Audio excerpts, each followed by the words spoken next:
रात के सन्नाटे में गूंजती वह भयानक चीख गांव वालों के दिलों में डर और बेचैनी का बीज बो चुकी थी। कल्याणपुर के लोग सदियों से उस जंगल के बारे में कहानियां सुनते आए थे, लेकिन उस रात की चीख कुछ अलग थी। यह चीख सिर्फ हवा का बहाव नहीं थी, यह एक चेतावनी थी। गांव की गलियों में हर कोई अब जाग चुका था, लेकिन कोई भी अपने घरों से बाहर झांकने की हिम्मत नहीं कर पा रहा था।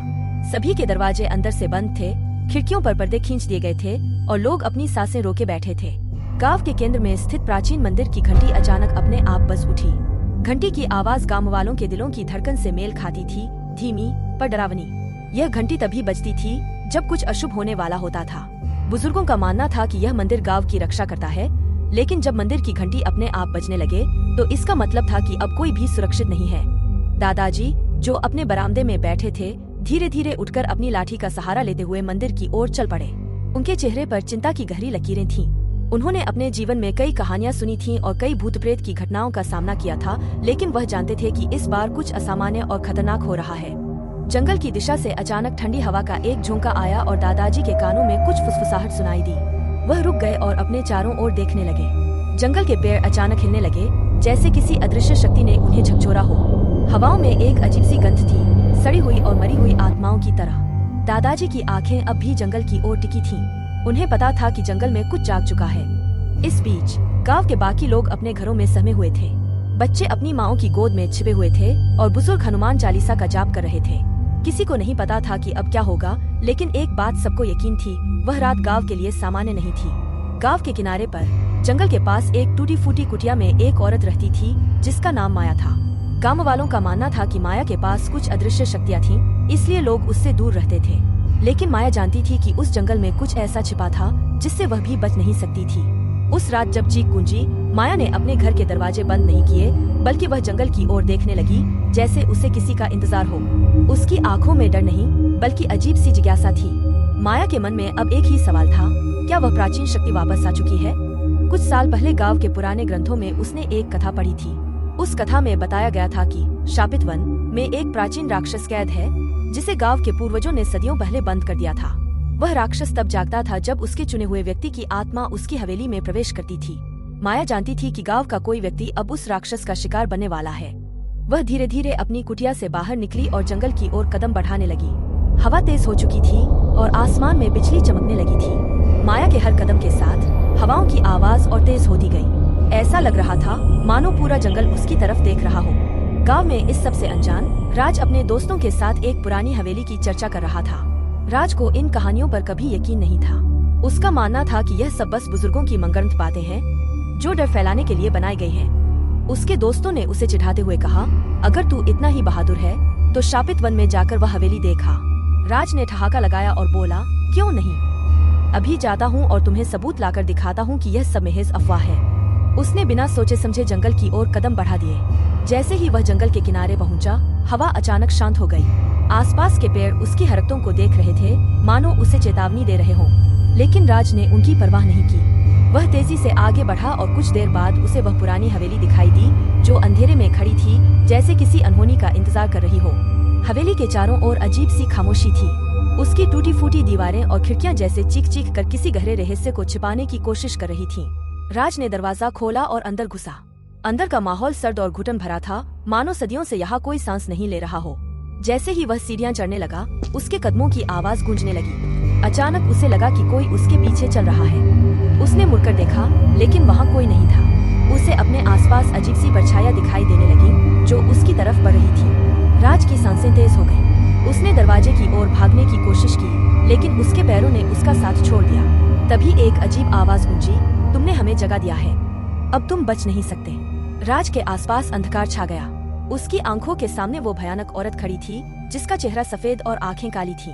उसकी ठंडी हंसी राज के दिल को चीरती चली गई और उस रात के बाद से राज कभी वापस नहीं लौटा। राज के लौटने की उम्मीद गांव वालों ने छोड़ दी थी। उसकी आखिरी चीखें शापित वन के अंधेरे में खो गई थीं और अब गांव पर एक गहरी मायूसी छा गई थी। हालांकि गांव वाले जानते थे कि जो भी उस जंगल में गया वह कभी वापस नहीं आया, फिर भी राज के गायब होने के बाद सबके दिलों में एक अजीब सी बेचैनी पैदा हो गई थी। लोगों ने अपने बच्चों को और ज्यादा सख्ती से घरों में बंद करना शुरू कर दिया और शाम होते ही गांव एक मृत नगर जैसा हो जाता। माया, जो जंगल के पास अकेले अपनी कुटिया में रहती थी, इस घटना के बाद भी चुप नहीं बैठी थी। राज के लापता होने के बाद उसे यकीन हो गया था कि राक्षस फिर से जाग चुका है। उसकी आत्मा को बंधन मुक्त करने के लिए एक इंसानी बलि दी जानी थी और राज वह पहला शिकार बन चुका था। लेकिन कहानी यहीं खत्म नहीं होने वाली थी। माया ने गांव के पुराने ग्रंथों को फिर से पढ़ा और उसमें एक समाधान ढूंढने की कोशिश की।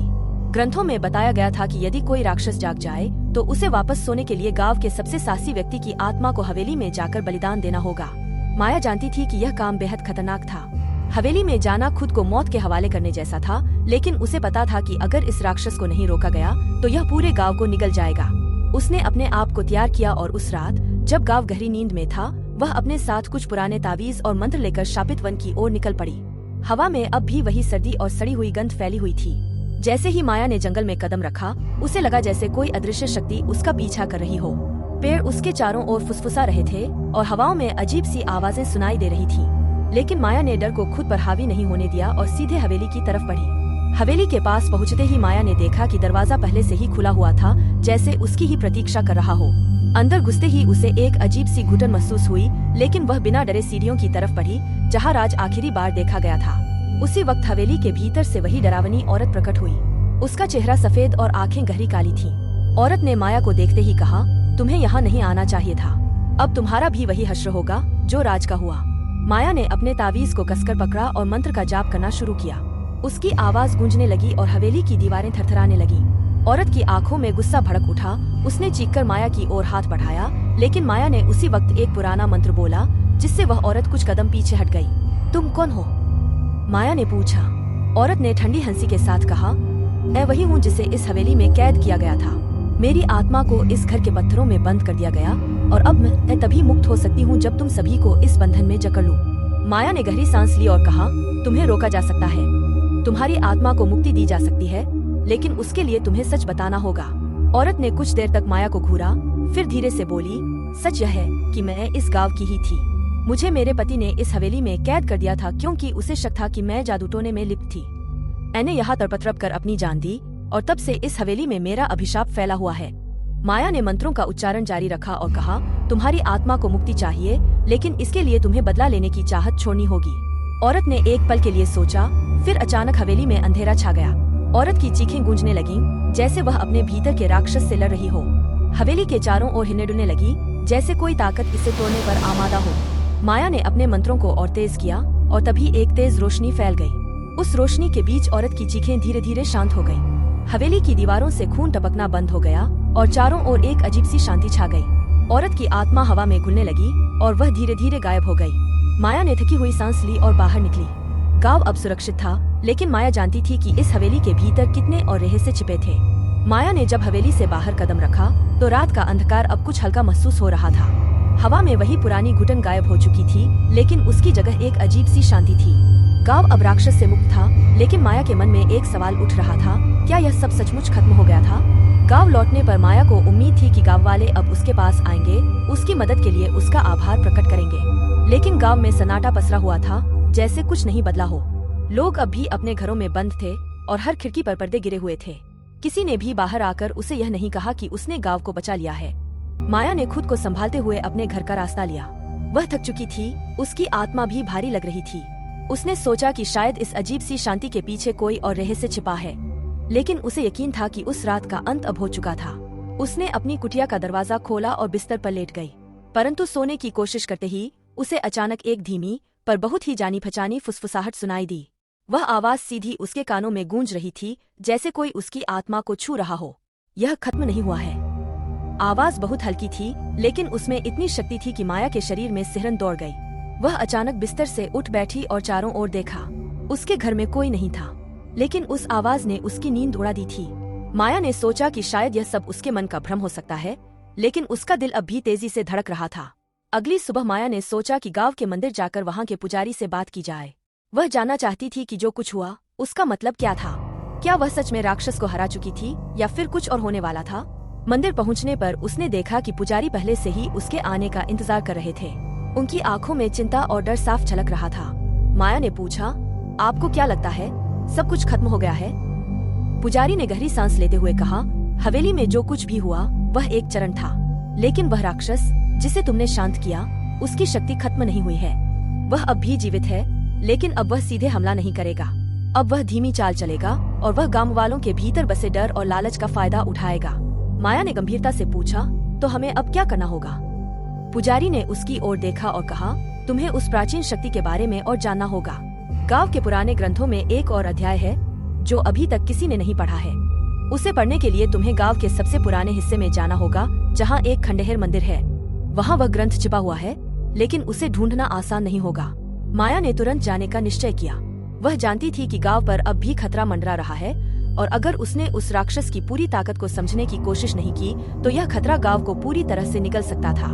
वह खंडहर मंदिर की ओर निकली। वह मंदिर गांव के बाहरी इलाके में था, जहां कोई भी कभी नहीं जाता था। वहां जाने के लिए उसे जंगल के दूसरी ओर से होकर गुजरना था। रास्ता कठिन और खतरनाक था, लेकिन माया के पास कोई और विकल्प नहीं था। जैसे ही वह उस मंदिर के पास पहुंची, उसे महसूस हुआ कि इस जगह पर समय मानो थम सा गया था। पेड़ और झाड़ियां बहुत घनी थीं और मंदिर के चारों ओर सन्नाटा था। मंदिर की दीवारें टूट फूट चुकी थीं और उसके गुंबद से बेलें लिपटी हुई थीं। यह जगह पुरानी, रहस्यमयी और खतरनाक लग रही थी। माया ने मंदिर के अंदर कदम रखा और उसे तुरंत एक अजीब सी ऊर्जा महसूस हुई। वह जानती थी कि यहाँ कुछ छिपा हुआ है, लेकिन उसे ढूंढना आसान नहीं होगा। उसने मंदिर के भीतर के अंधेरे में अपने कदम बढ़ाए और तभी उसे दीवारों पर कुछ अजीब चित्रकारी दिखाई दी। ये चित्रकारी उसी प्राचीन राक्षस से संबंधित थी जिसके बारे में वह जानने आई थी। माया ने चित्रों को ध्यान से देखा। उनमें दिखाया गया था कि राक्षस की असली शक्ति उसके भौतिक शरीर में नहीं, बल्कि उसकी आत्मा में थी, जो हवेली में कैद थी। लेकिन अगर वह हवेली से बाहर आ जाती तो उसकी आत्मा हर जीवित इंसान के भीतर प्रवेश कर सकती थी। इस चित्र में यह भी बताया गया था कि राक्षस को पूरी तरह से खत्म करने के लिए उसे आत्मा और शरीर दोनों से मुक्त करना होगा। तभी माया की नजर एक पुराने जर्जर ग्रंथ पर पड़ी, जो मंदिर के सबसे पिछले हिस्से में रखा हुआ था। वह जल्दी से वहां पहुंची और ग्रंथ को उठाया। उस ग्रंथ में लिखा था कि राक्षस को मारने का आखिरी तरीका क्या था। उसे मारने के लिए एक बहुत पुरानी, दुर्लभ औषधि चाहिए थी, जिसे गांव के पुराने जंगल के सबसे गहरे हिस्से से लाना होगा। उस औषधि को लेने का मतलब था मौत से खेलना। माया के पास अब एक नया रास्ता था, लेकिन इस बार का सफर और भी ज्यादा खतरनाक होने वाला था।